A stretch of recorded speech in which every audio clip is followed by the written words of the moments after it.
Get the owner here right. Now my father's voice cracked through the air like a thunderclap. The crystal glasses on the table trembled. We're long-time members, my mother added coolly, her tone the kind that could freeze a room. And we don't want to be disturbed. Every head in the restaurant turned. The murmur of conversation fell away, until all that remained was the hush of expensive discomfort. I sat perfectly still at the VIP table by the sea, my fingers resting lightly on the rim of my espresso cup. The breeze from the Atlantic brushed the edge of my linen dress. The manager, a young man in a dark suit, hurried over, eyes-wide, voice shaking. "Mr. and Mrs. Whitmore," he said, carefully bowing slightly. "She's actually the new owner of this resort." The silence that followed was ocean deep. My mother's wineglass slipped from her fingers and shattered against the floor. My father froze, mid-breath, eyes fixed on me as though he'd seen a ghost. For the first time in my life, they looked at me and had no idea who I really was. The morning had started like any other at the Hamptons Seaside Club, all polished marble and polished manners. The air smelled of salt, citrus, and money. Silverware clinked in rhythm to a soft jazz trio. Sunlight filtered through the glass ceiling, hitting the champagne like liquid gold. I'd come alone, dressed in a simple white linen dress, hair tied loosely, no jewelry. The kind of outfit my family would consider careless. But I wasn't here for approval. I was here for clarity. My father, Charles Whitmore, had built half the luxury condos along the East Coast. To most people, he was the picture of American success, confident, commanding, generous when people were watching. My mother, Elaine, had perfected the art of social dominance, soft voice, sharp tongue. Together, they ruled their circle of privilege like a monarchy. And then there was me, the daughter, who didn't fit the portrait. I felt their eyes on me before they spoke. "Isabel, my mother," said the syllables, clipped and fragile as glass. "That's the Whitmore table." She gestured to the VIP section near the ocean front, as if I had mistakenly wandered into holy ground. "I know," I replied evenly. "I made a reservation." My father's brow furrowed. "That table is for members, not guests." "Then I suppose it's a good thing I'm neither," I said. He blinked, confused, but before he could ask, the waiter set down another menu, and the tension thickened. "Honestly," my mother whispered, not softly enough you'd think she'd have learned by now. My sister Victoria, seated beside them in a perfect pastel suit, gave a delicate smile. "She's just going for a casual look, Mom. It's very seaside." Her attempt at peace was as thin as tissue. "Casual," my father muttered. "She looks like she walked off a boardwalk souvenir stand." His voice carried far enough for nearby guests to glance up, pretending not to stare. "Dad," I said quietly, "maybe lower your voice." He turned toward me sharply. "Don't tell me what to do in a place I helped build." There it was again, that sentence I'd grown up hearing whenever he needed to remind me how small I was compared to him. The waiter returned to pour champagne. My mother waved him off. "Not for this table," she said, and the poor man froze mid-motion, uncertain whether to obey. I gave him a faint smile. "It's fine, I'll take one." "Isabel," my mother hissed, "don't make a scene."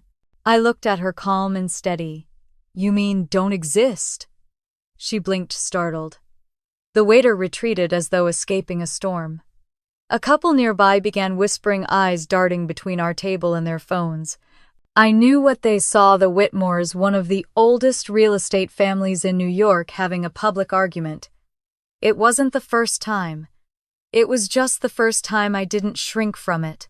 My father leaned back in his chair, jaw tight.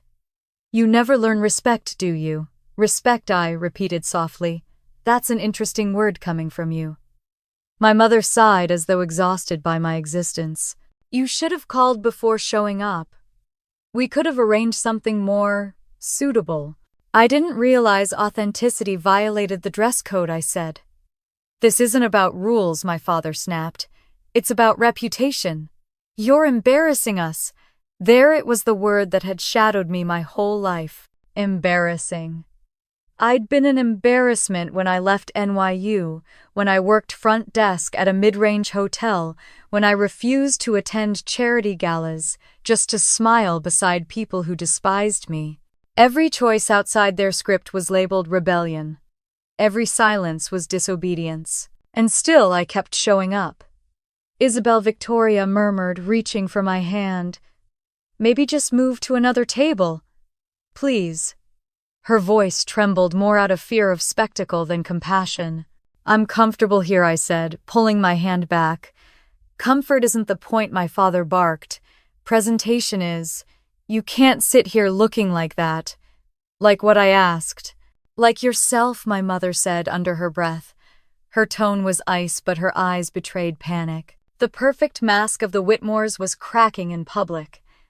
I rose slowly, my chair scraping against the marble. You don't want me here, I said quietly. That's fine. I didn't come to impress you. My father gestured for the nearest waiter. Get the manager. Now. The young man hesitated, uncertain whom to obey. My mother's smile turned brittle. Charles, don't. She's making a spectacle, he said. This club has standards. His voice grew louder, with each word feeding off its own authority. Heads turned. Glasses paused midair. The sound of the ocean filled the silence between us. The manager appeared moments later, nervous, polite. Good morning, Mr. Whitmore. What seems to be the issue? My father pointed at me. This woman is occupying a VIP table under false pretenses. Remove her immediately. I watched the manager's face as he turned to me, recognition dawning behind his professional mask. He straightened, his expression shifting from apology to quiet reverence. Miss Whitmore, he said, his tone formal, now she's actually the new owner of this resort. For a heartbeat, no one breathed. My mother's hand slipped the stem of her glass, snapping as it hit the floor. Champagne spilled like gold across her heels. My father's eyes widened, his lips parting, searching for logic in the impossible. What? He whispered. I met his gaze steadily. You wanted to speak to the owner. Now you are. He stared, unblinking. Around us, whispers spread like a tide. Did she just say she owns it? That's Whitmore's daughter, isn't it? How ironic. Every voice in the room became a mirror, reflecting his humiliation. I leaned slightly toward him, my voice low enough for only him to hear. You always told me, power is about presence, Dad. Looks like I finally learned. The color drained from his face. My mother pressed a trembling hand to her pearls, the ones she never removed even to sleep. Isabel, she breathed. What have you done? I straightened. Built something you can't control. The manager stepped back, unsure whether to intervene. My father pushed his chair away, the legs screeching against the marble. This is a mistake, he muttered. Some kind of cruel joke. But even as he said it, his reflection in the glass showed a man unraveling, reputation cracking under the weight of truth. I reached for my espresso, calm as the sea outside, and took a slow sip. It's not a joke, I said. It's just justice. Around us, the hum of conversation started again, cautious and curious. Someone raised a phone. Someone else whispered my name. My father's world, the one built on appearances and control, had finally collapsed under its own perfection. I set the cup down gently, the porcelain click echoing louder than his voice. The sunlight caught the edge of the table, glinting across the spilled wine like blood turned gold. I stood, smoothed my dress, and looked at the two people who had spent a lifetime mistaking silence for weakness. Excuse me, I said softly. I think I'll take a walk. I turned toward the terrace, the ocean wind cool against my face. Behind me, my father was still frozen in place. My mother bent over the broken glass, trying to pretend it wasn't there. As I stepped outside, the sound of waves filled the air again. The sky was a perfect blue, uncaring and endless. I let the door close behind me, sealing the noise of their embarrassment inside. For years they'd taught me that belonging was a privilege they could give or take. But as the breeze lifted the hem of my dress, I smiled to myself, knowing the truth they could never grasp.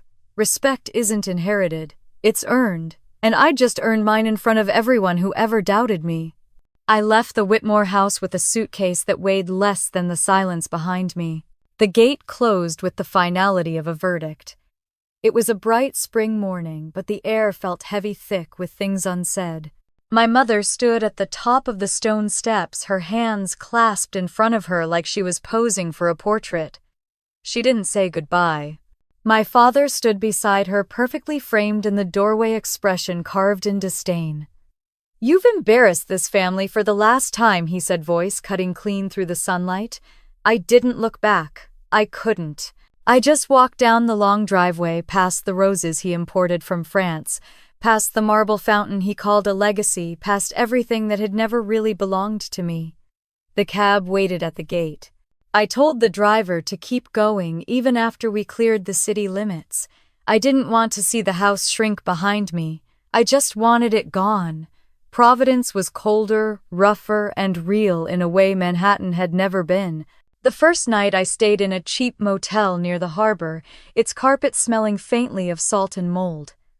I had $200 to my name, and no plan except to start somewhere small. The next morning I circled job listings in the newspaper, my fingers smudged with ink.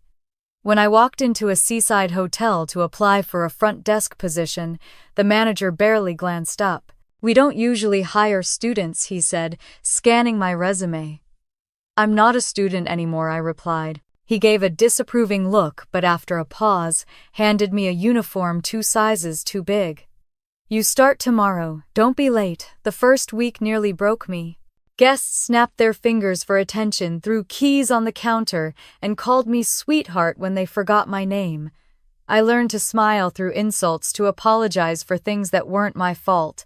One afternoon, I spilled coffee on a guest's designer coat and spent an hour crying in the staff restroom. But I came back the next day, hair tied, smile, fixed, voice steady. I wasn't there to please anyone. I was there to survive. By the second month, I had memorized every system in that hotel. I knew which lights flickered, which rooms had leaking faucets, which guests tipped, and which didn't. I learned to fold towels so tight you could stack them like paper. When the night shift clerk quit without notice, I volunteered to cover his hours. The manager smirked and said, "You think you can handle that?" I looked him straight in the eye. "Watch me." 6 months later, I could handle anything. I didn't just manage reservations, I fixed problems before they happened. I kept the lobby spotless, the schedules running, the guests returning. People started to notice. Even the manager, reluctant at first, began to rely on me. One evening, he said almost grudgingly, "You've got a good head for this business." I smiled, but inside I thought, "You have no idea what I've had to learn to earn that sentence." Then the past found me. One weekend, a guest checked in under the name Mr. and Mrs. Halpern. I recognized them instantly, friends of my parents. My stomach turned as soon as they looked up. "Isabel," Mrs. Halpern said, her voice sharp with surprise. "Goodness, what are you doing here?" I straightened my uniform. "Working, ma'am." Her lips pursed like she'd bitten something sour. "Your parents didn't mention this." The next morning, the manager called me into his office. "Apparently your family's prominent," he said carefully. "They called to complain. Something about how this isn't the right environment for you." I stood silent while he fumbled with his words. "You're hard-working, but, well, we can't afford bad press." I left without arguing. Outside, snow was beginning to fall. I walked 3 miles home because I couldn't afford a cab. That night, I promised myself one thing: I'd never let their shame dictate my worth again. A month later, I found work at a smaller inn by the water, 12 rooms, no glamour, just creaking floors and chipped paint. The owner, an old widow named Mrs. Howard, paid me in cash every Friday and taught me everything she knew about hospitality. "People remember how you make them feel," she said. "That's the real business." I believed her. I worked double shifts, cleaned rooms, managed bookings, and took classes online in hotel management at night. The exhaustion was constant, but it was a clean kind of tired, the kind that came from building, not begging. One stormy evening, a guest arrived after midnight. She was tall, silver-haired, dressed in a travel coat still damp from the rain. The system had crashed, so I checked her in, manually apologizing for the inconvenience. "No apology needed," she said, watching me type. "You're very composed for someone under pressure." I smiled faintly. "Pressure's familiar." She tilted her head. "How long have you been running this place?" "I don't run it," I said. "I just keep it from falling apart." Her name was Catherine Adler, and she stayed for a week. Every day she asked questions that no guest ever asked. "Who trains your staff? What's your average occupancy rate? How much control do you have over pricing?" I laughed at first, thinking she was just curious. Then, she handed me her business card on her last day. "Atlantic Crown Group Executive Board. Call me when you're ready to stop fixing other people's mistakes," she said. "Build something of your own." It took me nearly a year to find the courage to call her. By then, I'd saved every cent I could. Mrs. Howard sold the inn to a developer, and I walked away with 2 suitcases and a plan. I met Catherine at a small cafe in Manhattan. She listened quietly as I pitched the idea that had lived in my head for years, a coastal retreat that valued experience over status, where staff were treated like family and guests like humans, not credit cards. She didn't interrupt once. When I finished, she said simply, "Find a property no one wants, something broken. We'll make it beautiful." 3 months later, I stood in front of a rundown inn in Montauk, with salt-stained windows and faded blue shutters. It was called the Blue Heron. The bank wanted to unload it fast. Catherine co-signed the loan and left the rest to me. I painted walls, scrubbed floors, replaced linens, negotiated supplier contracts, and built a small team of people who believed in second chances because they needed one too. The first season was brutal. The pipes burst, the roof leaked, and a hurricane nearly shut us down. But I refused to give up. I kept hearing my father's voice. "You'll come crawling back." Each time I fixed a leak, each time a guest smiled and said they'd return, I whispered to myself, "Not today." By the second year, the Blue Heron turned a profit. Guests loved its warmth and authenticity. Influencers posted photos calling it a hidden gem. Catherine returned one evening walking through the lobby with the quiet pride of someone who'd seen a spark turn into fire. "You've done it," she said. "You built a place that feels human." I smiled. "I built a place where I finally belong."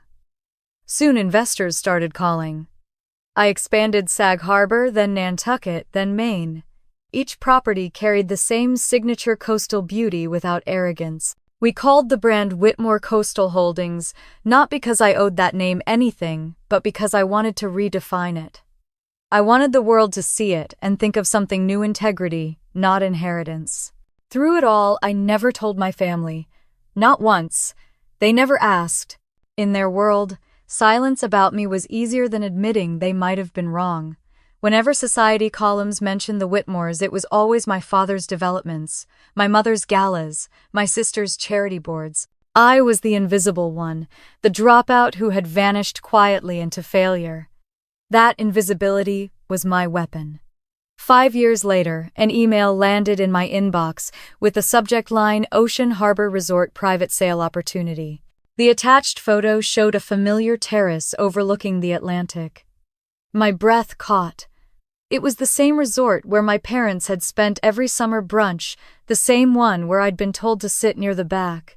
The once prestigious property was drowning in debt. I stared at the price, then at the logo. Hampton's Seaside Club. The timing was poetic. I called Catherine. "Do we take it?" I asked. She paused only a moment. "Yes. Some stories deserve new endings." 2 months later, the deal was done.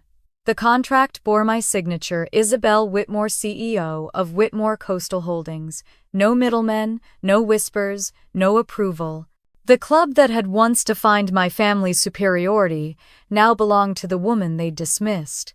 I didn't announce it. I didn't need to. I walked the marble terrace at dawn barefoot, the same way I had years ago when I was told I didn't belong. The waves rolled gently against the shore as if the ocean itself approved. I didn't feel revenge then. I felt peace, the quiet, steady kind that comes from knowing you've rebuilt what once broke you. That evening, Catherine joined me for dinner at the resort's rooftop. "How does it feel?" she asked. "Different," I said, "like standing in the same place but breathing for the first time." She nodded. "You've earned this. Don't let anger steal it back." When she left, I lingered by the railing watching the lights ripple across the water. Somewhere in the distance, I could almost hear my father's voice, polished, powerful, dismissive. "You'll come crawling back," I smiled faintly. "You were half right," I whispered. "I came back, but I'm the one standing." The tide shifted below, carrying the reflection of the new sign glinting above the entrance, Whitmore Coastal Holdings Ocean Harbor Resort. I built everything they said I never could. And soon, without even knowing it, they'd be dining under my name. The email arrived just after midnight. The subject line was short, almost forgettable: Ocean Harbor Resort private sale opportunity. I almost deleted it, assuming it was another investment pitch. But something about the name stopped me. I opened the attachment, and the image appeared: a wide terrace overlooking the Atlantic. The same glass railings, the same curved staircase I had climbed as a teenager, only to be told not to sit too close to the member tables. The logo had changed, but I would have recognized that view anywhere. Ocean Harbor, my family's pride, my personal humiliation. Now it was quietly up for sale. For a long minute I just stared at the photo. The resort looked tired, worn down by years of luxury turned neglect. The marble had lost its sheen, the fountains dry, the membership shrinking. But I didn't see a dying empire. I saw potential. I saw symmetry. Life had a strange way of handing you the very things you once thought were forever out of reach. I smiled and forwarded the email to Catherine with a single line: "Let's talk." By the time the sun rose, we were on a conference call. Catherine's voice was calm, analytical as ever. "It's a risk. The property's reputation is in shambles, but if anyone can turn it around, it's you." Ethan joined in from another line, his tone pragmatic. "It's undervalued. The current owners need cash fast. If we move quickly, we could close before the season starts." I listened to them talk numbers, zoning, tax reliefs, but my mind was somewhere else. I could almost hear my father's laughter echoing through the dining hall, the clinking of champagne glasses, the soft tap of my mother's pearls against the glass when she leaned to whisper something cutting. I'd been invisible in that place once. Maybe that was why I had to buy it. Not out of revenge, but completion. The deal began like any other, quiet negotiations through attorneys, due diligence, late-night calls that blurred into dawn. But there was a difference this time. I wasn't just building a business. I was rewriting a legacy. Ethan handled the paperwork, Catherine oversaw valuation. I went to see the property myself.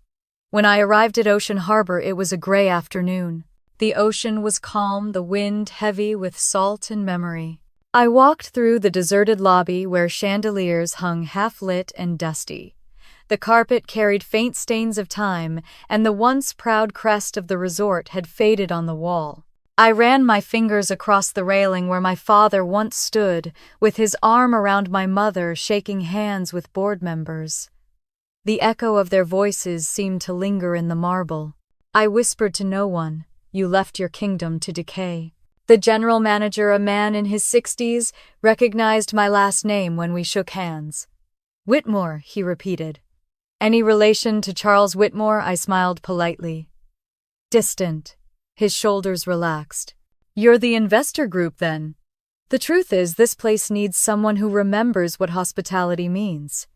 The last owners didn't care about guests-only profits." "I understand," I said quietly. "We'll restore it to something that feels human again." That evening, I sat on the terrace and watched the ocean swallow the Sunday. I thought about how much had changed since the last time I stood there. A girl dismissed, replaced, unseen. Now, my name was on the contract, and no one knew it yet. 2 weeks later, I sat across from the bank representatives and signed the final papers. The ink barely dried before Ethan said, "It's official." Ocean Harbor is now part of Whitmore Coastal Holdings. Catherine placed a hand on my shoulder, her tone half warning, half admiration. You realize what this means, don't you? Yes, I said, looking out the window. It means the ghosts have new landlords. We celebrated quietly that night. No press release, no announcement, no reveal.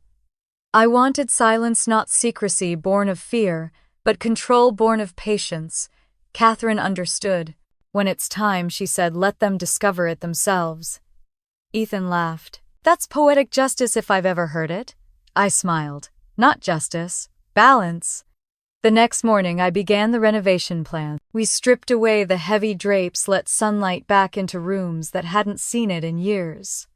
We replaced marble with soft wood, changed the tone from exclusivity to warmth. The spa reopened, the marina was rebuilt, and the staff underwent training that focused on empathy, not etiquette. Every detail mattered. I wanted Ocean Harbor to feel alive again, not as a symbol of wealth, but of transformation. The rebranding came last. The new logo bore a single wave intertwined with the letter W. I signed off on it personally. Whitmore Coastal Holdings Ocean Harbor Resort. The name that once chained me now set me free. Months passed and the numbers spoke for themselves. Bookings doubled. Reviews called it a rebirth. Guests described the atmosphere as luxury, without judgment. It was everything I had dreamed of when I was scrubbing floors at Blue Heron, everything my parents would never have believed I was capable of creating. Catherine visited during the grand reopening. The lobby glowed under soft amber light filled with laughter and clinking glasses. It's beautiful, she said, and sustainable. You've turned their legacy into something kinder. I looked around, remembering the old days when I would have been hiding behind the service counter. Kindness was never part of their brand, I said. It is now. Ethan joined us holding a glass of wine. We're getting inquiries from investors Boston, Seattle, even London. They're calling you the woman who reinvented coastal luxury. Let them call me whatever they want, I said. I know who I am. But beneath the success, a quiet part of me waited. Not for praise or validation, just the inevitable. The Whitmores would come. They always came back to reclaim what they believed belonged to them. One afternoon, Ethan entered my office with his tablet. You'll want to see this, he said. On the screen was a headline, Ocean Harbor's legacy family to attend private brunch at newly restored resort. The article included a photo of my parents smiling, as if the world had never turned against them. My father had been invited by one of the old board members, unaware that the ownership had changed hands. I read the line twice, Charles and Elaine Whitmore to grace Ocean Harbor with their presence this Sunday. Do we cancel their reservation? Ethan asked carefully. I shook my head. No, confirm it. Make sure they get their usual table. He hesitated. Are you sure you're ready for that? I met his eyes. I've been ready for 12 years. The weekend came quickly. Preparations for the brunch were flawless. The terrace gleamed with polished silverware, the air scented with white lilies and sea salt. Every staff member knew their role, every detail choreographed. Only Catherine understood the weight of the day. She stopped by that morning, placing a steady hand on my shoulder. You don't owe them a performance, she said. I'm not performing, I replied. I'm reclaiming. She smiled faintly. There's a difference between revenge and closure. I know, I said. That's why I'm not going to say a word. They'll do the talking. The truth will do the rest. I spent the morning watching from my office balcony as guests began to arrive. My parents' car pulled up around 11. I recognized it instantly, the same black Bentley that used to take me to school, the same one they never used to pick me up when I needed them most. My mother stepped out first, elegant in her pale blue suit, her posture unshakable. My father followed, shaking hands with staff who didn't recognize him as anything more than another wealthy guest. Ethan appeared beside me. You don't have to go down there, he said quietly. I do, I said. This isn't revenge anymore. It's revelation. As they walked inside, my mother's laughter echoed through the lobby, sharp and familiar. I felt no anger, only calm, almost pity. They thought they were returning as royalty. They had no idea they were entering my house. That night, after everyone left, I sat alone on the terrace. The sky was streaked with violet, the air still heavy from the afternoon heat. Somewhere below, the waves broke softly against the shore. I thought about the years it took to get here, the mistakes, the loneliness, the exhaustion, and now the symmetry. They once made me feel small here. Soon they'd know how small pride could become when truth stood beside it. I lifted my glass toward the horizon. The reflection of the moon shimmered in the water, steady, unbroken. This time I whispered to the ocean, they'll ask to speak to the owner. And I'll be right here. The invitation arrived on a Tuesday morning, tucked neatly between real estate magazines and unopened bills. My mother found it first. She sat at the breakfast table, the steam from her coffee curling around her pearls as she read it aloud. Ocean Harbor Resort, she said, her voice rising with curiosity. Grand reopening. Invitation only. My father looked up from his newspaper, unimpressed, until he caught the bold gold lettering at the top, Whitmore Coastal Group. Whitmore, he said, brows tightening. Interesting name choice. Probably some young investor trying to sound established. My mother smiled, delighted by the coincidence. They must know of us. Look, it's signed with great admiration for your family's legacy in real estate. She looked almost flattered. They're inviting us as honorary guests, Charles. He leaned back, satisfied. About time someone remembered who built that coastline. I heard all this later, of course. Ethan was the one who told me, his voice filled with dry amusement. They fell for it instantly, he said. Your father already confirmed attendance. Your mother asked if she can bring a guest list. I laughed softly. Of course she did. Ethan hesitated. Are you sure about this? You really want them here? Yes, I said. They'll come expecting admiration. What they'll get is perspective. The resort was nearly ready. The renovations had transformed Ocean Harbor into something alive again, brighter, warmer, less like a museum of money, and more like a place for people. The marble floors gleamed, but not ostentatiously. The staff moved confidently, greeting guests with ease instead of deference. Every detail reflected my design, from the open terraces that captured sunlight to the new logo, etched subtly onto the glass doors, Whitmore Coastal Holdings. Catherine visited that afternoon, watching me as I adjusted a centerpiece on one of the tables. So she said the famous Whitmores are attending your opening brunch. Apparently yes, I replied, aligning the white orchids. It feels poetic, doesn't it? She tilted her head. Poetic can turn dangerous if it's written in anger. I smiled. Then it's a good thing this isn't about anger. You're sure, she asked, studying me. You're not just proving them wrong. No, I said, I'm proving myself right. The day before the event, the air in the Hamptons hung heavy with anticipation. The newspapers called Ocean Harbor's relaunch the rebirth of East Coast luxury. None of them knew that the real story wasn't in the decor or the guest list. It was sitting at the heart of one family's history. At home, my parents were preparing for their big return. My mother spent the morning choosing between two gowns, one ivory, one lavender. We need to look refined, not desperate, she said to my father. He didn't answer, busy calling old friends to tell them he'd been personally invited by the new ownership. They clearly value legacy, he said proudly. We'll remind everyone the Whitmores still matter. My sister Victoria stopped by to drop off some papers. Are you sure you should go? She asked quietly.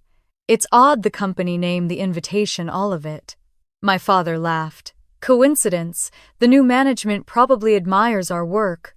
Maybe they even studied under me. Victoria didn't press further, but later she texted me, they're coming. You really want to do this? It's time, I replied. They've built walls long enough. Let them see who owns the foundation now. By sunset, I walked through the resort one last time. The evening light poured through the windows, painting the hallways gold. Staff rehearsed greetings, the kitchen hummed with precision, and the terrace gleamed ready for the morning's crowd. I paused at the edge of the grand dining hall, the same one where my father once raised his glass to celebrate his first development deal. Back then, I was a shadow behind a velvet rope watching from afar. Now I stood in the center, the chandeliers reflected in the polished marble beneath my feet. Everything had come full circle. Ethan approached, clipboard in hand. Tomorrow's schedule is set. Press at 10, guests at 11. Your parents' reservation confirmed, table 1, seaside view. He hesitated. Do you want to move them? No, I said. That's their table. It always was. He nodded slowly. You're calm. I've waited 12 years, I said. Calm is all that's left. That night, sleep came in fragments. I dreamt of the old ocean harbor, of standing barefoot on the terrace. My father's voice echoing, "You'll never understand legacy." I woke before dawn, the sound of the waves steady outside my window. The horizon was pale pink, the sea shimmering like glass. It felt like the world was holding its breath. When morning came, the resort came alive. The scent of freshly baked bread and sea air mingled as staff arranged final touches. The band rehearsed soft jazz near the patio, and the sunlight spilled across the water like liquid silver. Guests began to arrive, investors, journalists, socialites, all eager to see the resurrection of a legend. And then just past 11, the Whitmore car appeared. The black Bentley glided up the drive, polished as ever. I watched from the mezzanine as my parents stepped out, photographers snapping their arrival. My mother smiled for the cameras, radiant in her lavender dress. My father looked every bit the patriarch he imagined himself to be, adjusting his cufflinks like armor. They entered the lobby, greeted by staff trained to perfection. "Welcome to Ocean Harbor, Mr. and Mrs. Whitmore," the concierge said, bowing slightly. "It's an honor to have you." My father puffed his chest. "You've done a fine job restoring this place. I used to advise the original board, you know." The concierge smiled politely. "We're aware, sir. The new owner values your legacy greatly." I watched their faces brighten at that line. They believed every word. Victoria arrived soon after, hesitant but elegant, her expression guarded. When she spotted me at the balcony above, she froze for a moment, then gave the faintest nod, a silent warning, or perhaps understanding. By noon, the dining hall was full. The terrace doors were open, the ocean breeze threading through laughter and conversation. My parents sat at their favorite table by the railing, glasses of champagne in hand. They looked completely at home. Catherine joined me at the edge of the balcony, watching from a distance. "Are you ready?" she asked softly. "I don't think anyone ever is," I said. She touched my arm. "Whatever happens, stay still. Power doesn't shout." I nodded. Below us, the manager approached my parents' table, offering his greetings. My father, enjoying the attention, gestured broadly around him. "We practically built this place's reputation, you know. The Whitmore name meant something here?" The manager smiled. "It still does, sir." He walked away, leaving my parents preening. My mother lifted her glass, admiring her reflection in the stem. "It feels good to be back where we belong," she said. "People remember quality." I stepped back from the railing, heart steady. The time wasn't yet, it would come naturally, as truth always does. That evening, after the last guest left, I walked alone through the silent hall. The lights glowed softly, the faint scent of lilies still in the air. The tables were cleared, the laughter gone. I stopped by the railing where my parents had sat, the same spot where I once watched the sea through tears of humiliation. Now the only sound was the tide rolling in, and the hum of a world that had shifted beneath us. Catherine found me there, her heels soft against the marble. "It's done," she said. "They came, they saw, and tomorrow they'll realize whose name is on the deed." I nodded. They wanted legacy. I gave them truth. She smiled gently. "And what will you give yourself?" I looked out over the water, the sky fading into dusk. "Peace," I said. "Just peace." The horizon darkened, the waves gleaming under the rising moon. Tomorrow they'd ask to speak to the owner again, demanding answers, demanding respect, and this time I would be waiting. The morning sun glimmered over the water like melted glass when the Whitmores arrived for brunch. Cameras clicked at the gates, reporters pretending not to recognize them but snapping pictures anyway. The return of Hampton's royalty, one of the photographers whispered. My father adjusted his jacket, pleased by the attention. My mother smiled, gracious and cool, the picture of practiced elegance. They had no idea the stage they were walking onto wasn't theirs anymore. Inside, the jazz band played softly near the terrace. The tables were draped in white linen, polished silver catching the light. Waiters in crisp uniforms moved like a well-rehearsed dance. The air smelled of sea salt and coffee mingled with the faint sweetness of lilies. It was everything my mother loved and everything I used to fear. From the balcony above the dining hall I watched as they entered. My father nodded curtly to the hostess, expecting recognition. My mother leaned close to him, whispering something about the decor. They've done a lovely job, she said, her tone approving as if giving permission for the space to exist.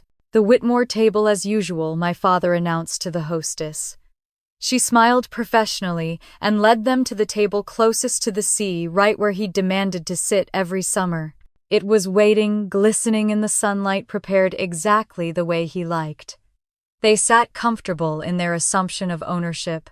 My father signaled for champagne. My mother glanced around the room with detached satisfaction, soaking in the glances from the guests nearby. I could almost hear her thoughts. See? They still know who we are. Victoria followed them, looking uneasy. She caught my eye from across the terrace and gave me a small nod, a warning maybe, or a plea. I nodded back. The moment had arrived. Ethan appeared beside me, murmuring, "Everything's ready downstairs." His voice was calm, steady. "You don't have to do this yourself, you know." "I do," I said quietly. "They took away my voice once. I'm taking it back in person." Down below, my father gestured to a waiter.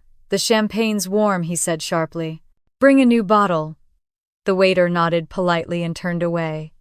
My mother reached for her pearls. "Charles, relax. It's a resort, not a courtroom." "It's about standards, Elaine," he replied, his voice carrying farther than he realized.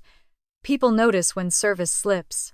The guests at nearby tables exchanged glances. I descended the stairs, heels clicking against marble. The sound turned heads. My father didn't notice at first. He was too busy inspecting the label on his new bottle of champagne. My mother saw me first, her expression flickering between confusion and recognition. "Isabel," she said, the name soft but edged with disbelief.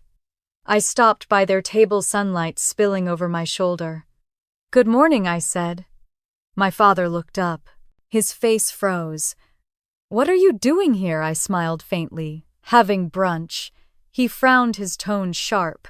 "This table is reserved for members." "I know," I said, taking the seat across from them. "It's a beautiful view." My mother's hand tightened around her glass. "Perhaps you'd be more comfortable in the lounge area, dear." "I'm perfectly fine here." My father's voice rose. "You can't sit here, Isabel. This is private." The sound carried.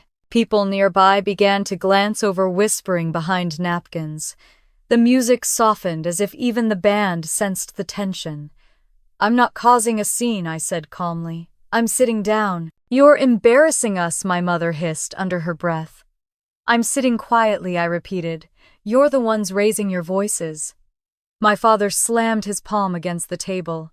The champagne glasses trembled. "Get the manager," he barked at a passing waiter. "Now, Charles, please," my mother whispered. "People are watching." He ignored her, already standing. "You never learn respect," he said to me. "You think walking in here like that makes you belong. You don't belong at this table."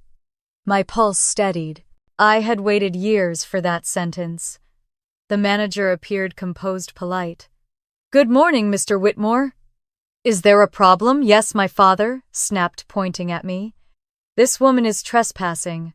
Remove her immediately." The manager turned to me, his eyes calm, deferential. "Miss Whitmore," he said softly. "Would you like me to handle this?"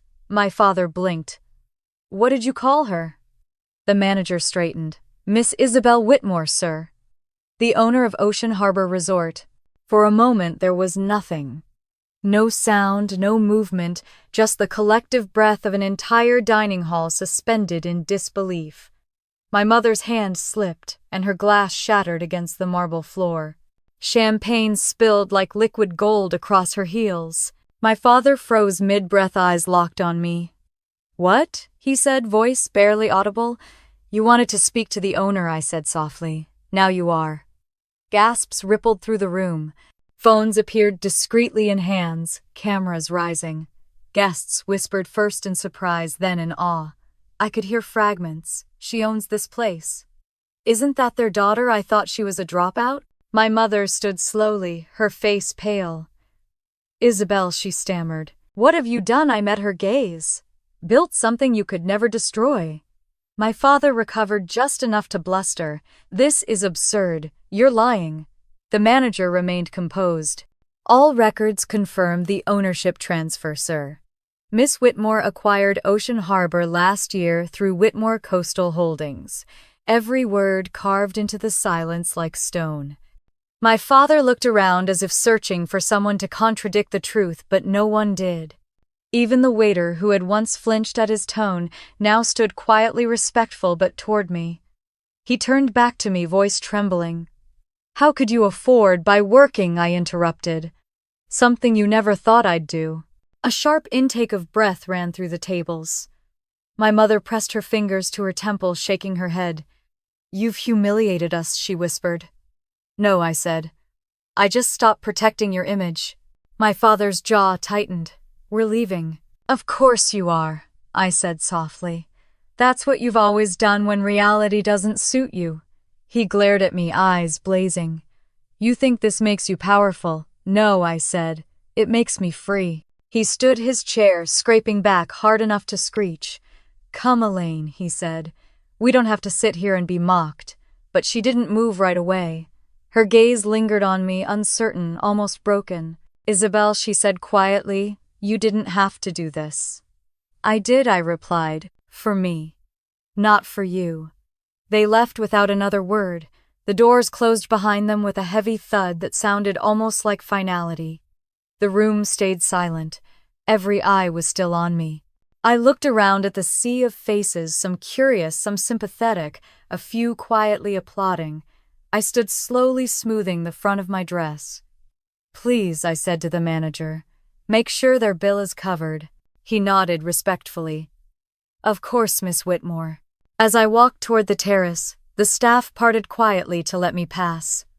The sunlight poured in warm against my face. I stepped outside, the sound of the waves steady and calm, the wind gentle. My hands weren't shaking. My heart wasn't racing. I felt lighter than I had in years. Behind me, the whispers began again, less gossip, more reverence. I didn't turn around. I didn't need to. For once, silence belonged to me. I stood by the railing, watching the horizon shimmer.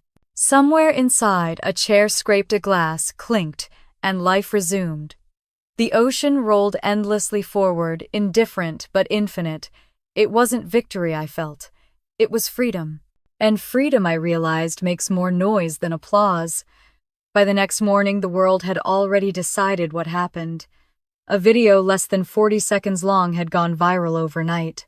Someone had recorded the entire scene, the argument, my father's raised voice, the shattered glass, and the reveal. The title read, "Family Argues at Luxury Resort, Turns Out the Daughter Owns It."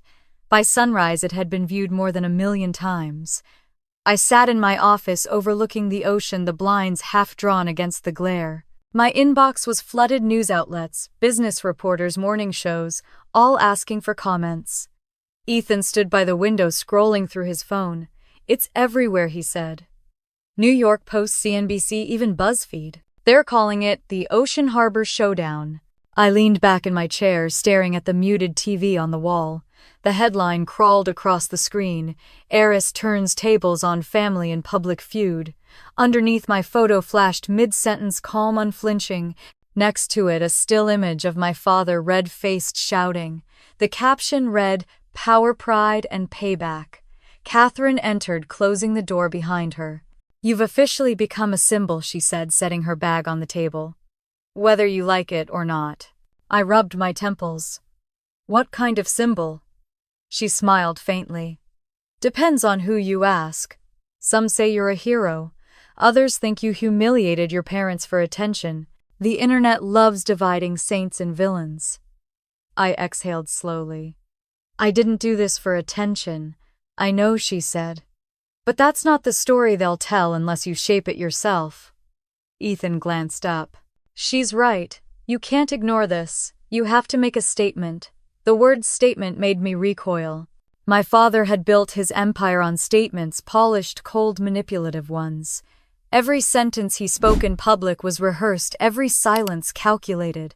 I wanted no part of that, but I also knew silence was a weapon, and in the wrong hands it could be used against me. Catherine slid a folder across the desk. Marcus Lee. He's the best crisis consultant in the city. He helped half of Wall Street survive their scandals. He wants to meet you this afternoon. Scandals, I repeated, almost laughing. Is that what this is? Catherine's eyes softened. To them, yes. To you, it's just truth catching up. By the time Marcus arrived, the sky had turned a soft shade of gray. He was tall, immaculate, wearing a navy suit that probably cost more than my first car. Miss Whitmore, he said, shaking my hand with practiced ease. Let me start by saying well done. Excuse me, I said. He smiled. You handled that moment better than any politician I've seen. Calm, composed, honest. You didn't overact. You let the silence work. That's rare. I crossed my arms. I wasn't performing. Exactly, he said. That's why it worked. Authenticity sells. Catherine arched a brow. Marcus. He nodded, softening his tone. What I mean is, you have an opportunity. This isn't just a viral video. It's a conversation. About legacy power class. People are responding because they see themselves in you. I don't want to exploit my family's humiliation, I said. You're not, he replied. You're reframing it. Right now your silence looks like guilt. But if you speak carefully, you can turn this into something bigger. A story about dignity, not revenge. I looked at Catherine. She nodded once. He's not wrong. Marcus pulled out a draft of a public statement. I scanned it silently. At Ocean Harbor, we believe in respect beyond appearance. Every guest deserves dignity regardless of status or attire. That's it, I asked. That's it, Marcus said. Simple, unapologetic. You don't attack anyone. You don't even mention them. You rise above. I set the paper down. And if they ask about my parents, he smiled faintly. Then you say this, I love my family.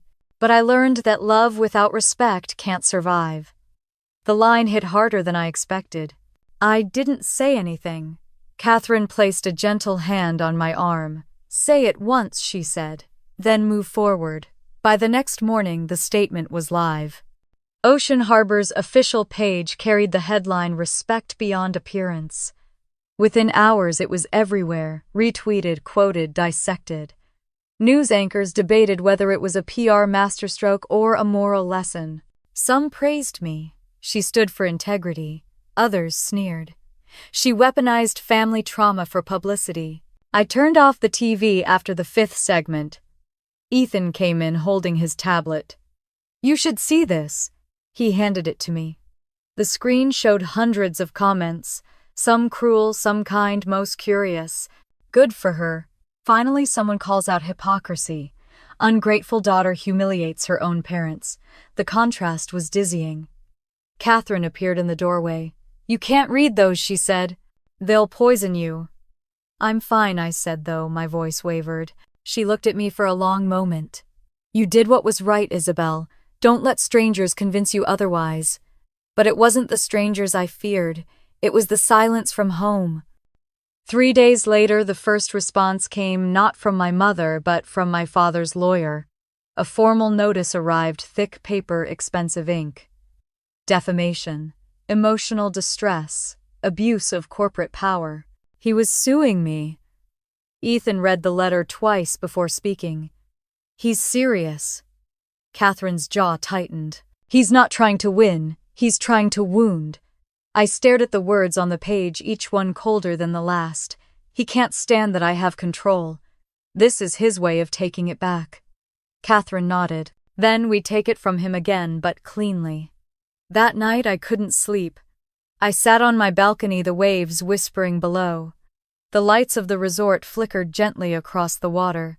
I thought about my father's face when I told him the truth, how disbelief had cracked into anger, then humiliation. I thought about my mother, her glass trembling in her hand, her silence louder than his shouting. Revenge had always sounded thrilling in stories. In reality, it was exhausting. The next morning I walked into the boardroom where Catherine and Ethan were waiting. "We fight this legally," I said. "No interviews, no counterattacks, just evidence." Ethan nodded. "Jordan's already compiling records, meeting minutes, board filings, staff testimonies. We'll prove he has no case." Catherine leaned forward. "And what about emotionally?" I hesitated. "Emotionally," she gave a sad smile. "He's not fighting for money, Isabel. He's fighting for dignity. Don't let him decide yours." The case dragged on for weeks. My father gave interviews portraying himself as a victim of betrayal. My daughter misunderstood everything he said. Family should be private. The tabloids ate it up. But quietly his allies began to distance themselves. Old business partners declined to comment. Foundations withdrew his name. Meanwhile, Ocean Harbor thrived. Membership grew. Guests came not just for the view, but for what the place represented: renewal. One evening as I was leaving the office, Ethan stopped me. "You might want to see this." He handed me his phone. A clip of my father's latest interview was playing. The host asked, "Do you regret what happened?" My father paused. For the first time, he didn't look angry, just tired. "I regret forgetting that love isn't ownership," he said quietly. I suppose she learned that better than I did. I gave the phone back to Ethan. "Do you think he means it?" He shrugged. "Maybe. Or maybe he's realizing what pride costs when the cameras go dark." That night I stood again on the balcony, the wind colder now, the waves louder. The moon hung over the water like a coin tossed between forgiveness and distance. I didn't know which side it would land on. But for the first time, I wasn't waiting for anyone to decide it for me. I turned off my phone, silenced the notifications, and closed my eyes. The ocean roared, vast and indifferent. Freedom, I thought, is never loud. It's the quiet you choose after the noise fades. The lawsuit hit like a thunderclap. Whitmore versus Whitmore. The headline ran across every major business site before lunch. My father hadn't just filed a complaint, he declared war. The world called it a family tragedy. To me, it was predictable. Pride was his inheritance, and destruction was his way of passing it on. I sat in my office at the Ocean Harbor headquarters, watching the press conference replay on my computer screen. My father stood behind a podium, his lawyer beside him, cameras flashing in his face. "This isn't about revenge," he said, voice heavy with practiced authority. "It's about protecting reputation, about holding power accountable even when that power wears your last name." He looked directly into the camera after that, as if staring at me through the screen. My stomach turned. The man I'd once tried to earn love from was now selling my story for sympathy. Catherine closed the laptop. "You don't have to see this." "I do," I said.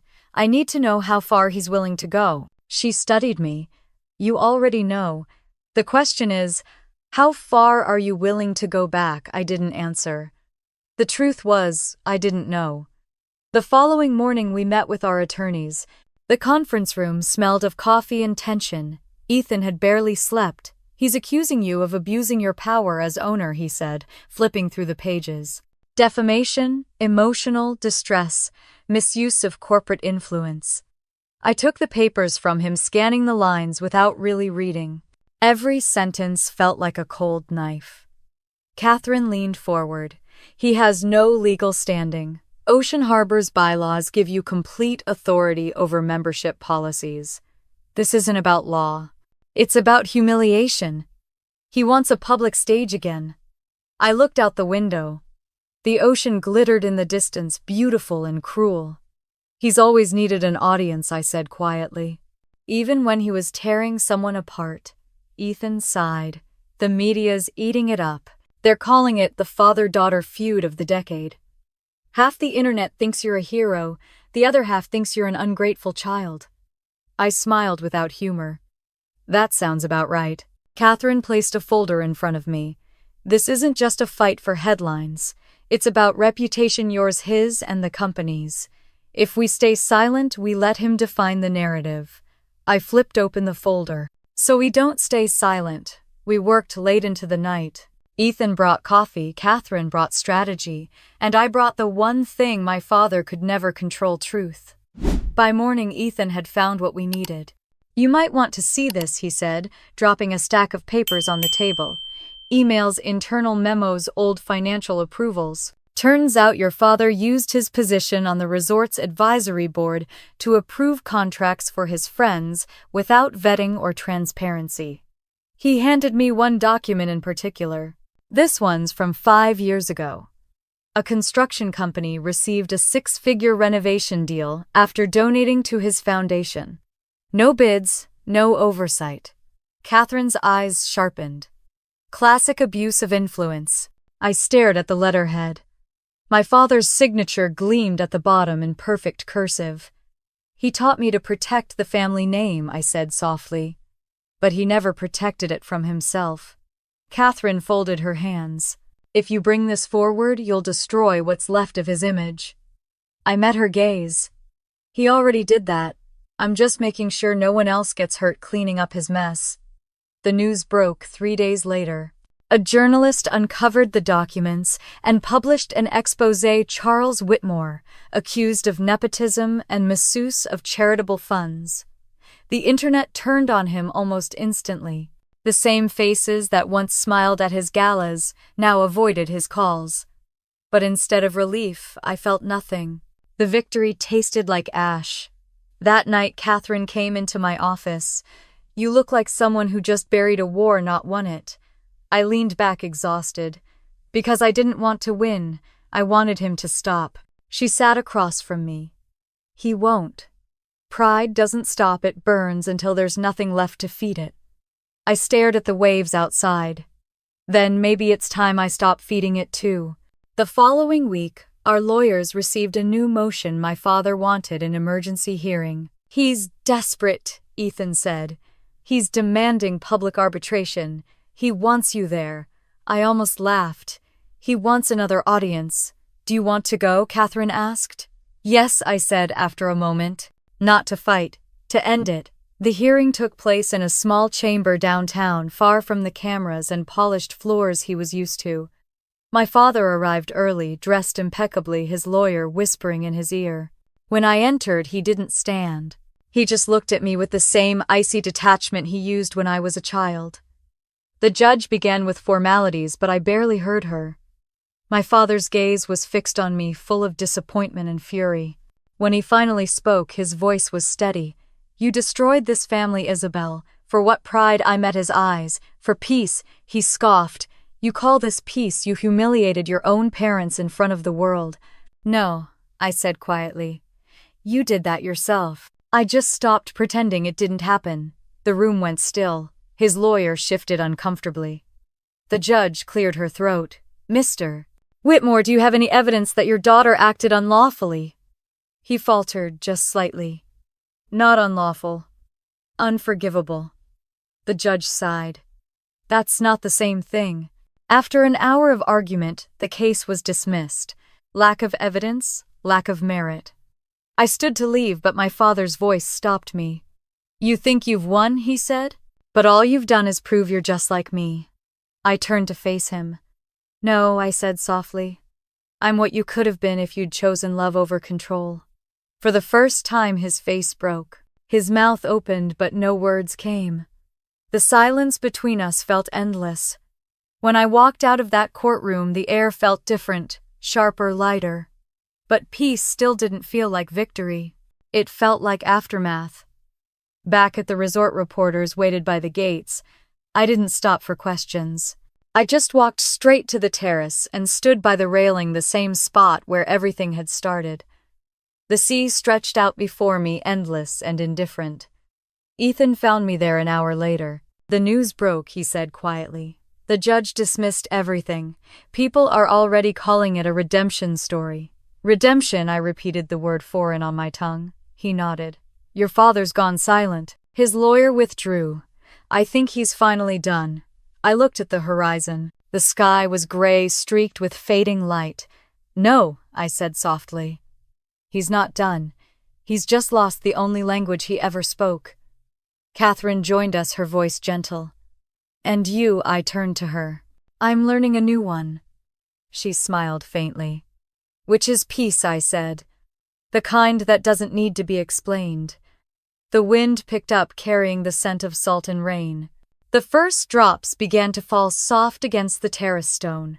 For the first time, I didn't run for cover. I let the rain fall, washing away the last traces of the storm that had defined my life. Freedom, I realized, wasn't the end of the fight. It was the choice to stop fighting at all. The boardroom had always belonged to him. The mahogany table, the city view stretching over Manhattan, the brass plaque by the door that once read Charles Whitmore, founding advisor. For decades it had been his throne room, a place where people lowered their voices and straightened their posture when he entered. Now for the first time his name was gone. The plaque had been replaced with one that read Isabel Whitmore, Chief Executive Officer. When I walked in that morning, every head turned. The air was sharp with tension and the faint scent of polished wood. The emergency meeting had been called less than 24 hours after the lawsuit's dismissal. Catherine sat at the far end, her calm composure steadying the room. Ethan stood by the screen papers neatly stacked in front of him. Across from me, my father sat in silence, his lawyer whispering something useless into his ear. Shall we begin? I said. My voice didn't shake. Catherine nodded.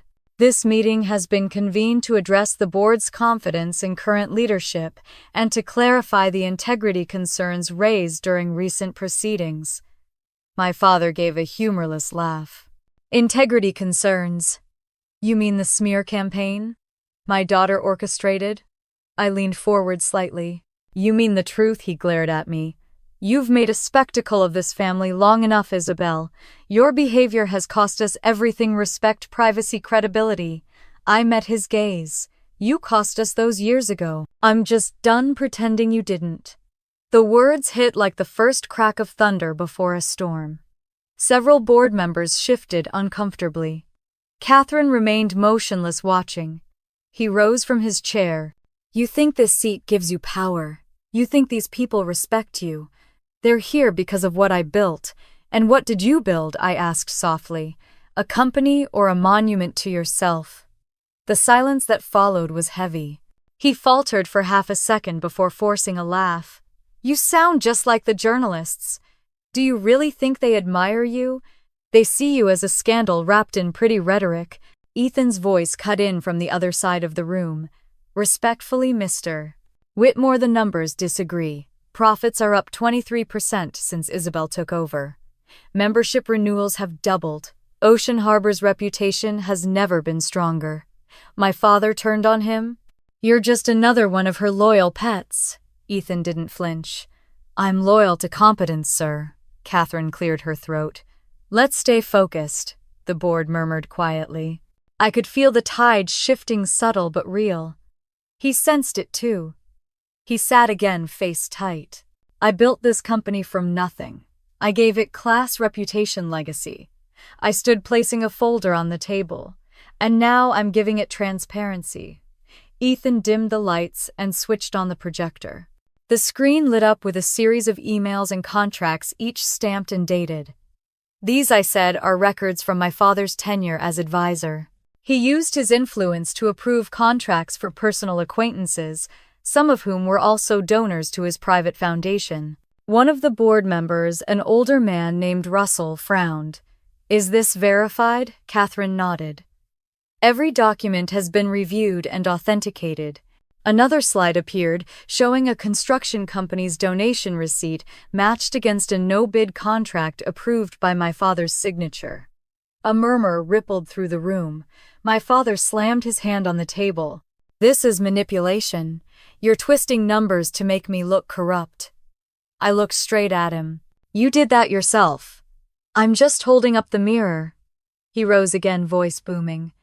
You will regret this. You're humiliating me in front of my colleagues. Not colleagues, I said quietly. Witnesses. The room froze. Catherine stood, her voice steady and precise. According to the bylaws of Whitmore Coastal Holdings, any advisor who leverages influence for personal or financial gain forfeits their position immediately.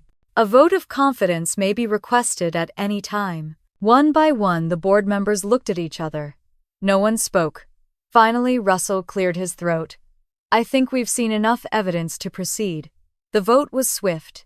Hands raised. Out of 15 members, 13 voted in favor of removal. Only one abstained. My father stared at them, disbelief etched into every line of his face. You're making a mistake, he said. You think she'll protect you. She'll burn this place down the moment you disagree with her. Catherine turned toward him, her tone polite but firm.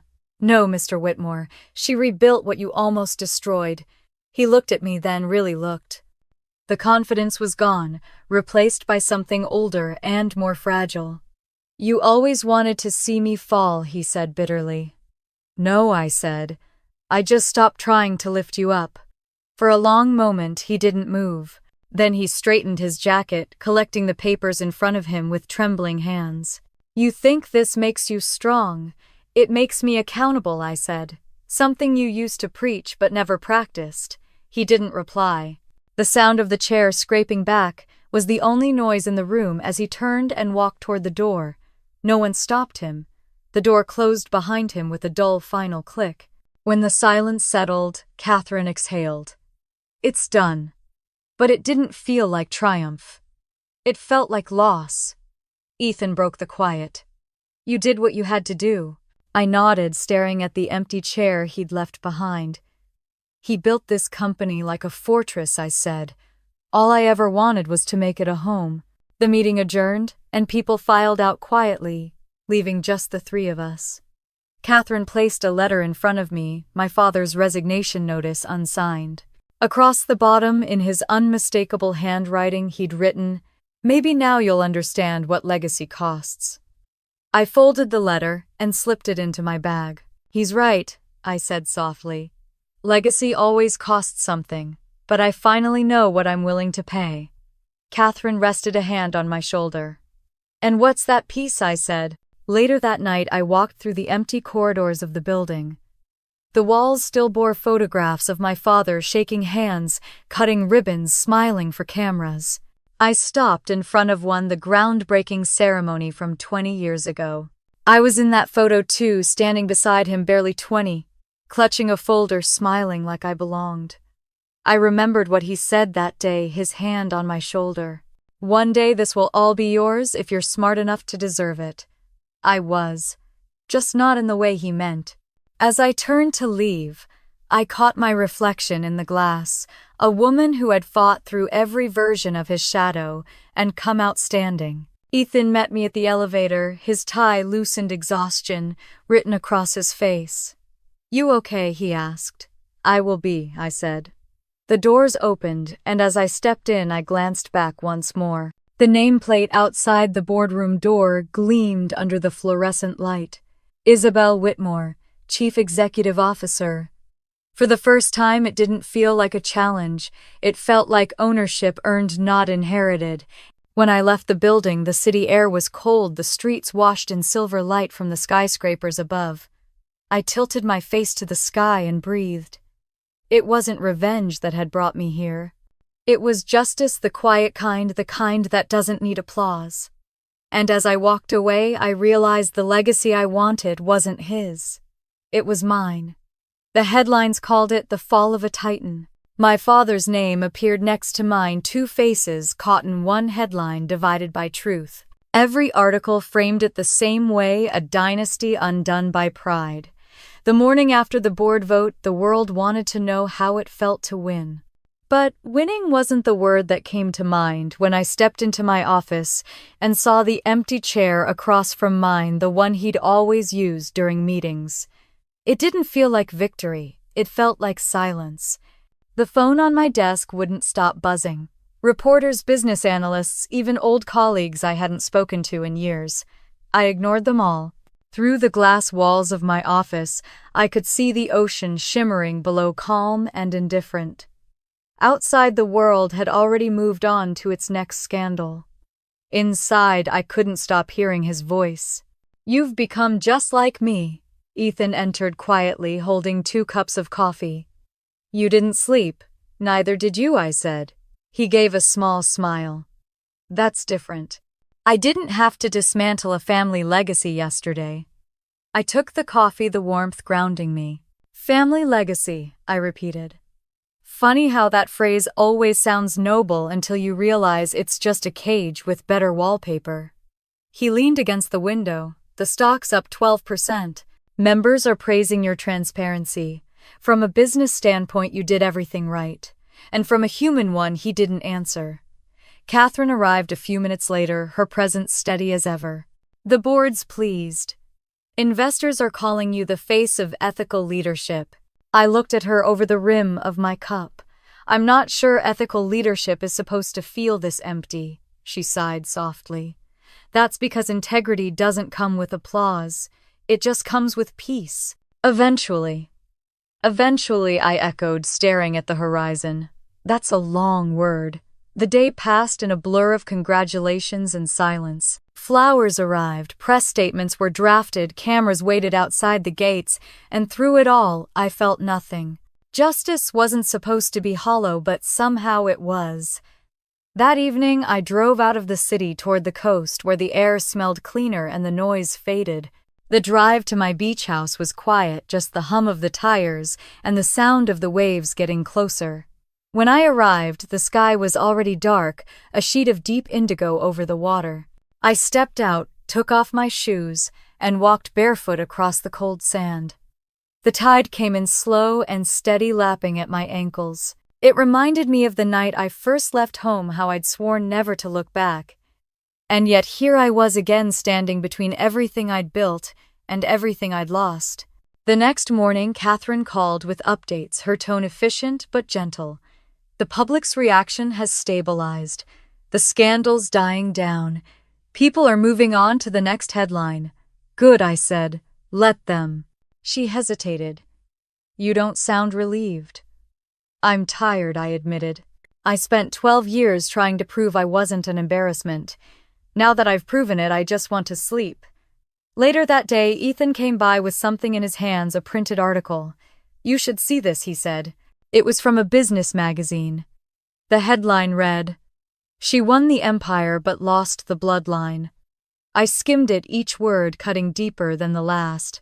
The writer described me as a brilliant, cold strategist who traded sentiment for success. I put the paper down. "They always find a way to turn dignity into cruelty." Ethan shrugged. "You can't control what they write." "No," I said, "but it's still strange how they define women like me. If I'd lost, I'd be foolish. If I win, I'm ruthless." He smiled faintly. "Then maybe you're both." That made me laugh just a little. The sound surprised me. But when he left, the quiet returned, pressing against the glass walls of my office. The ocean beyond them shimmered endless and serene. I couldn't help wondering what he was doing, my father. Whether he was angry or broken, whether he hated me or missed me. I didn't have to wait long to find out. That evening, Victoria called. "He's not well," she said, her voice low. "What do you mean he's been avoiding everyone? Reporters, friends, even Mom. He barely leaves the house. He's quiet. I've never seen him like this." I sank into my chair, closing my eyes. Quiet can mean many things. He's not angry, Isabel. He's lost. Maybe he finally understands. I didn't know what to say. The part of me that had wanted revenge should have felt satisfied. Instead, I just felt tired. After we hung up, I walked to the window again. The horizon was glowing orange as the sun dipped lower. The world looked calm. My heart didn't. The next day, Catherine found me staring at the unfinished plans for a new project, a sustainable coastal retreat in Monterey. "You should focus on that," she said softly. "Turn the noise into something that matters." "I'm trying," I said. "But everything feels hollow." "Then fill it with purpose," she replied. "Use what you've built for good." That night I stayed late drafting the proposal for a new foundation, the Whitmore Women in Leadership Fund. It would support young women starting in hospitality, the kind who couldn't afford degrees or internships. I thought of myself at 20 sitting in a manager's office being told I didn't belong. This was for her. By morning, I'd signed the documents. Catherine walked in and read the file, smiling softly. "You're turning justice into legacy," she said. I looked at her. "No. I'm just making sure the next girl doesn't have to earn her worth through pain." For the first time in weeks, I felt something close to peace. But peace is fragile. That evening, a courier arrived at the office with a cream-colored envelope, handwriting I recognized instantly. My mother's. Inside was a single note written in her perfect cursive. "He's not well. He wants to see you. Just once." I read it 3 times before I set it down. The air around me felt heavy like the moments before a storm. Ethan found me still staring at the letter. "Everything okay?" I handed it to him. He read it quickly, his brow furrowing. "Are you going to go?" "I don't know," I said. "Maybe you should," he said quietly. "You got your justice. Maybe now it's time for forgiveness." I turned toward the window, the waves below, rolling steadily against the shore. "Forgiveness isn't a gift," I said. "It's surrender."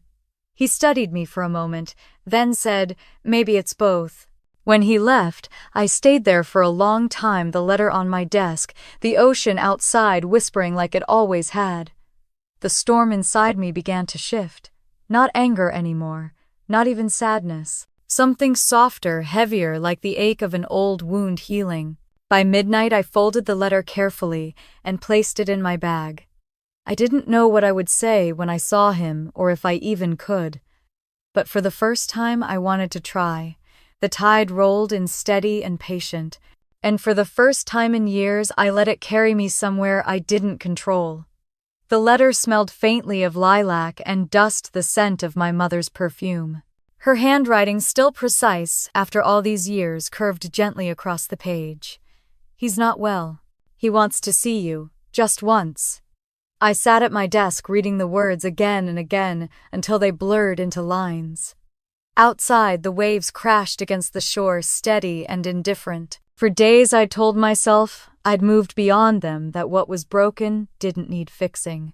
But the letter sat there, patient as guilt.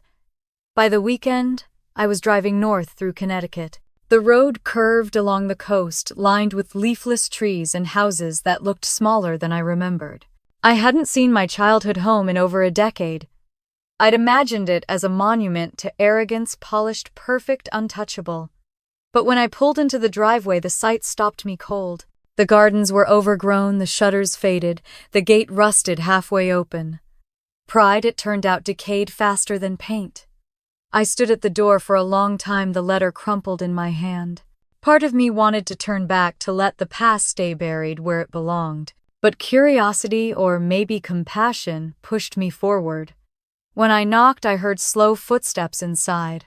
The door opened. He stood there, smaller than I remembered. His once impeccable hair was gray and uneven, his eyes shadowed but clear. "You came," he said quietly. "I did." He stepped aside, letting me in without another word. The house smelled faintly of dust and old books. The furniture was the same, though the polish had dulled. Family photos still lined the hallway: my sister's wedding, my mother at charity events, me in my college sweater before I left. The same smile, frozen before everything changed. He led me to the study. The curtains were half drawn, the afternoon light spilling across stacks of papers. He sat slowly, motioning for me to take the chair opposite him. I didn't. I stood by the window instead, looking out at the garden. The rose bushes were dead, the fountain cracked. "I'm not dying," he said finally, his voice low. "At least not yet." I didn't ask. He gave a faint smile. "Still blunt, still honest," I corrected. We sat in silence for a moment, the air thick with everything we hadn't said. "I saw the board meeting," he said. "Someone leaked the recording." "Of course they did," I said. "Everyone loves a fall from grace." He studied me. "You think that's what this is, I think it's what you made it." He didn't argue. Instead, he looked down at his hands. They were trembling slightly, the veins sharp against thin skin. I spent my life teaching people that legacy meant control, he said. That power was proof of purpose. I thought I was protecting what I built. But somewhere along the way, I forgot what I was building it for. I turned toward him. You wanted to be remembered. He nodded. And feared. I thought fear meant respect. It doesn't. He gave a small laugh, the sound dry and tired. You sound like your mother. She used to say that before she stopped believing it. I wanted to ask about her, but the words caught in my throat. Instead, I said, "Why did you ask to see me?" He hesitated. Because I don't know how to undo what I've done. You can't, I said. That's the point of consequence. He looked up at me, his eyes damp but steady. Then maybe I can at least understand it. I sat finally, the chair creaking beneath me. Understand what? He took a deep breath. Why you left. For a second I almost laughed. You told me to. He winced. I didn't mean forever. Yes, you did. He didn't deny it. The silence stretched again, long enough for the clock on the mantel to fill it with its steady ticking. When I was young, he said quietly, I thought being right was more important than being kind. You taught me otherwise, though it took me years to realize it. You taught me that love is conditional, I said. He nodded slowly. And you proved that it doesn't have to be. For the first time, he looked at me not as an opponent or a disappointment, but as something human. He reached for a small envelope on the desk and slid it toward me. This is for you, he said. I hesitated before picking it up. Inside was a photo me at 18 wearing my graduation gown. He was standing beside me, his hand on my shoulder, both of us smiling. That was the last time you looked at me without anger, he said. I kept it to remind myself that I wasn't always the man who broke us. I stared at the photo. You could have been better. He nodded. I know. The admission hit harder than any defense. He leaned back, exhaustion lining his face. You built something extraordinary, Isabel. Not just a company, a life. I spent mine trying to prove I was powerful. You proved you didn't need me. I swallowed the lump in my throat. I didn't want to prove that, I just wanted to be seen. His voice broke. I see you now. Something in me softened. Not forgiveness, not yet, but the first step toward it.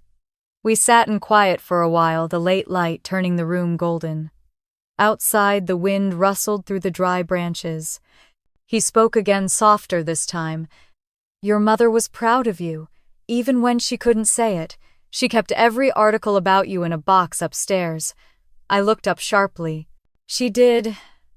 She said, you got your stubbornness from me, he said, smiling faintly. But your courage, that was all her. The lump in my throat grew heavier. Why are you telling me this now? Because I don't want you to carry my silence any longer, he said. I want you to be free of it. I stood, the envelope still in my hand. I already am, I said. But I appreciate the gesture. He nodded, understanding. Then maybe I can rest easier knowing that. As I turned to leave, he said quietly, Isabel. I looked back. You were right, he said. Love without respect isn't love. It's possession. I wish I'd learned that before I lost you. For the first time in years, I smiled, not out of triumph, but recognition. Then, learn it now. He exhaled, eyes glassy. Maybe I just did. I walked to the door, my hand on the knob. Goodbye, Dad. He closed his eyes. Goodbye, sweetheart. When I stepped outside, the cold air stung my cheeks. The sun was setting bleeding gold across the sky. I walked down the driveway slowly, each step lighter than the last. Behind me, the house loomed in shadow, but it didn't feel like a fortress anymore. It felt like a place finally letting go.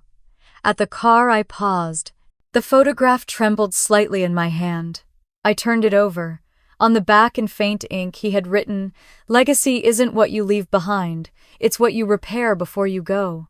I stood there, a long time, the wind tugging at my hair, the sea faintly audible beyond the cliffs. Forgiveness, I realized, wasn't a ceremony. It was a quiet surrender. a choice to stop bleeding from wounds that would never reopen. I got into the car and drove back toward the coast. The sky darkened, the ocean glinting in the distance. For the first time, I didn't feel like running from my past. I was driving through it on my way to something new. The sea looked different that morning, calmer, brighter, as if it had forgiven me too. The sun broke through a thin veil of clouds, scattering light across the glass windows of Ocean Harbor. For the first time in months, I didn't wake with the tightness in my chest. The house was quiet, the air soft with the scent of salt and something new, peace. I stood on the balcony, coffee in hand, and watched the tide roll in. Somewhere below, the staff were preparing for the day's event. Catherine had convinced me to host something special, the Whitmore Initiative, a new program dedicated to mentoring women in hospitality. When she'd first suggested it, I hesitated. "I don't want it to sound like a redemption campaign," I'd said. "It's not," she replied. "It's a circle. What you learned in pain, you pass on in strength." Now, as the waves reflected gold and blue, I finally understood what she meant. The morning unfolded with quiet purpose. Guests arrived one by one, students, managers, entrepreneurs, most of them women who had been told no too many times. Catherine stood near the entrance, her silver hair pulled back, neatly greeting everyone with the same grace she'd shown me years ago when she first said, "Build something of your own." When I walked into the lobby, a hush spread through the crowd. Cameras clicked softly, not the aggressive flash of tabloids, but the respectful glow of people who wanted to remember the moment. I smiled, nervous but steady. "Welcome to Ocean Harbor," I began, my voice carrying easily through the hall. "A place that once stood for exclusion now stands for opportunity. When I started in this industry, I was told I didn't belong. I believed that for too long. Today, I want to make sure no one here ever does." Applause rippled through the room, gentle but sincere. Ethan watched from the back, arms crossed, pride shining quietly in his eyes. Catherine nodded from the side, her expression unreadable but kind. After the speeches, the guests moved to the terrace for brunch. The tables were set with soft white linens and pale pink roses.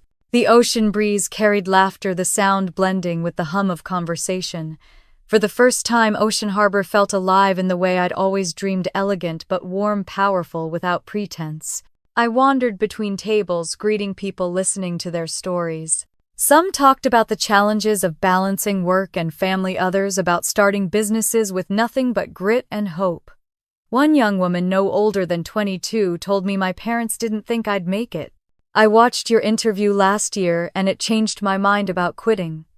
I smiled. "Then you've already made it. You chose yourself." She laughed, eyes bright. "Is that what you did?"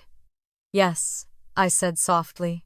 Eventually, the day passed in a blur of sunlight and small victories.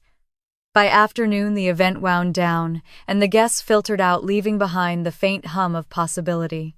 I stood on the terrace, letting the wind tangle my hair, when Catherine came up beside me. "You did well," she said. "So did you," I replied. "You built this with me." She shook her head. "No, you built it because you stopped trying to prove yourself. That's when real creation begins." I turned to look at her. "You sound like you've been waiting to say that." "I have," she said, smiling faintly. "I've seen a lot of people climb ladders that led nowhere. You built a bridge instead." Before I could answer, someone called my name from across the terrace. A woman stood near the bar, her face familiar, though older than I remembered. "Miss Whitmore," she said, approaching cautiously. "I'm not sure if you remember me." "Clara Jennings." The name hit me like a spark. Clara, the hotel concierge my mother had once dismissed years ago. "Of course I remember you," I said, taking her hands.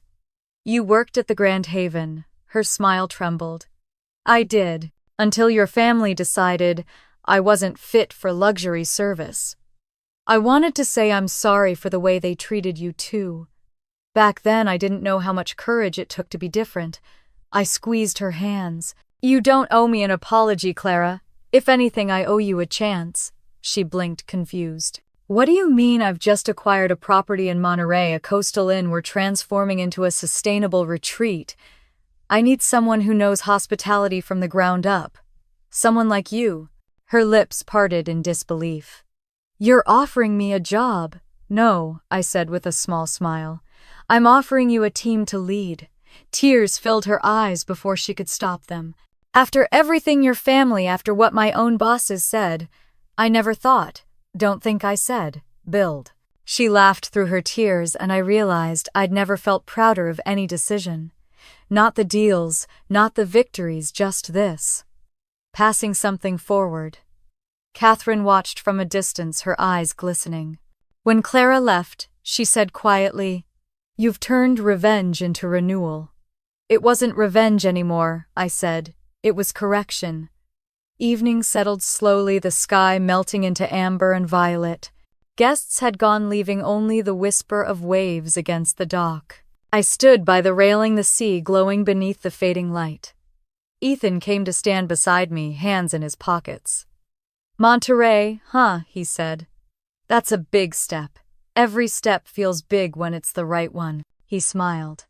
"You sound like someone who's finally done fighting." "I am," I said. "For once I don't feel like I'm surviving. I'm living."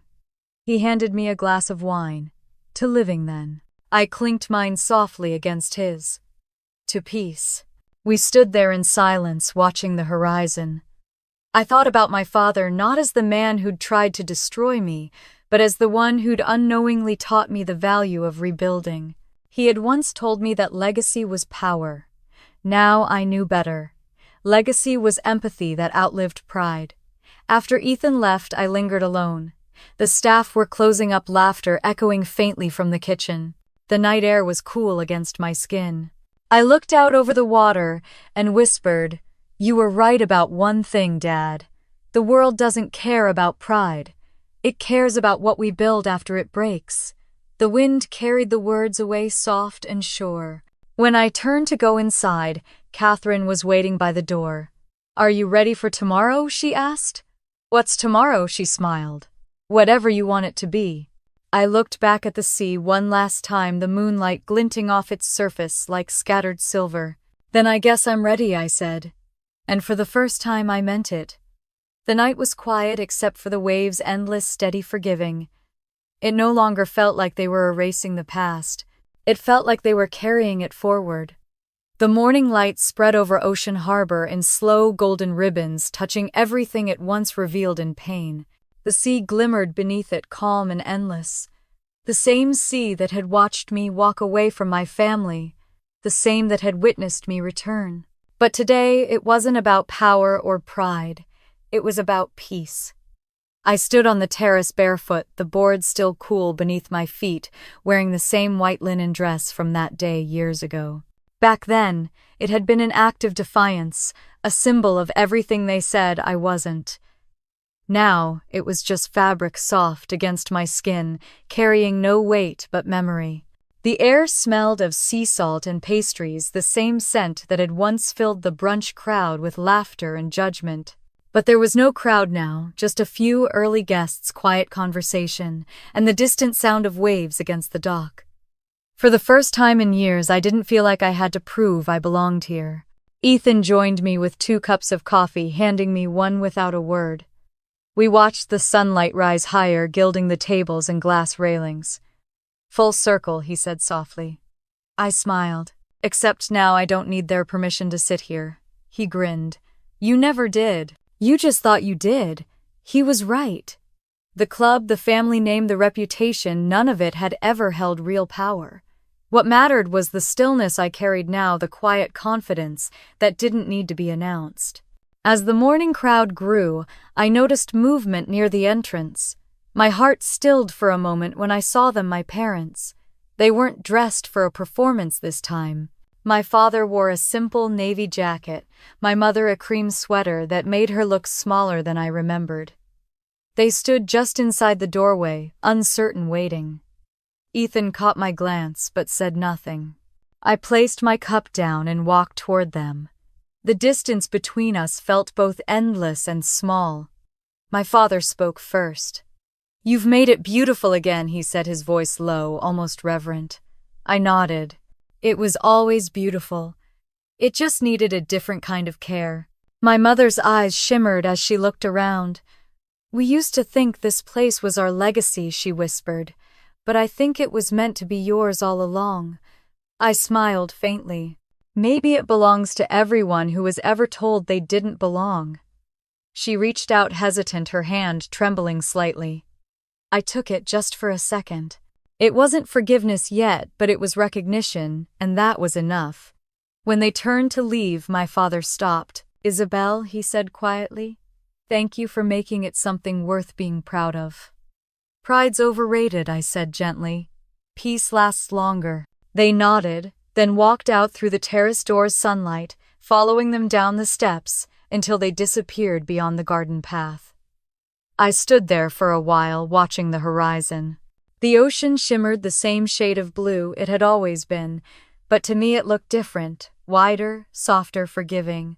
Later that morning, the new members of the Whitmore Initiative gathered near the terrace.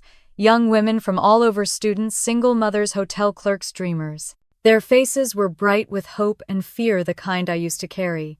I stepped up to speak. "You're not here to become someone else's version of success," I said. "You're here to find your own." When I started, I thought power meant control. But it's really just freedom. The freedom to walk into a room like this one and not need permission to exist. They nodded, eyes wide, and I could see pieces of my younger self in each of them. "Respect," I said, "isn't given to you. You build it brick by brick, kindness by kindness. Even when it costs you everything, keep choosing integrity. The world will catch up."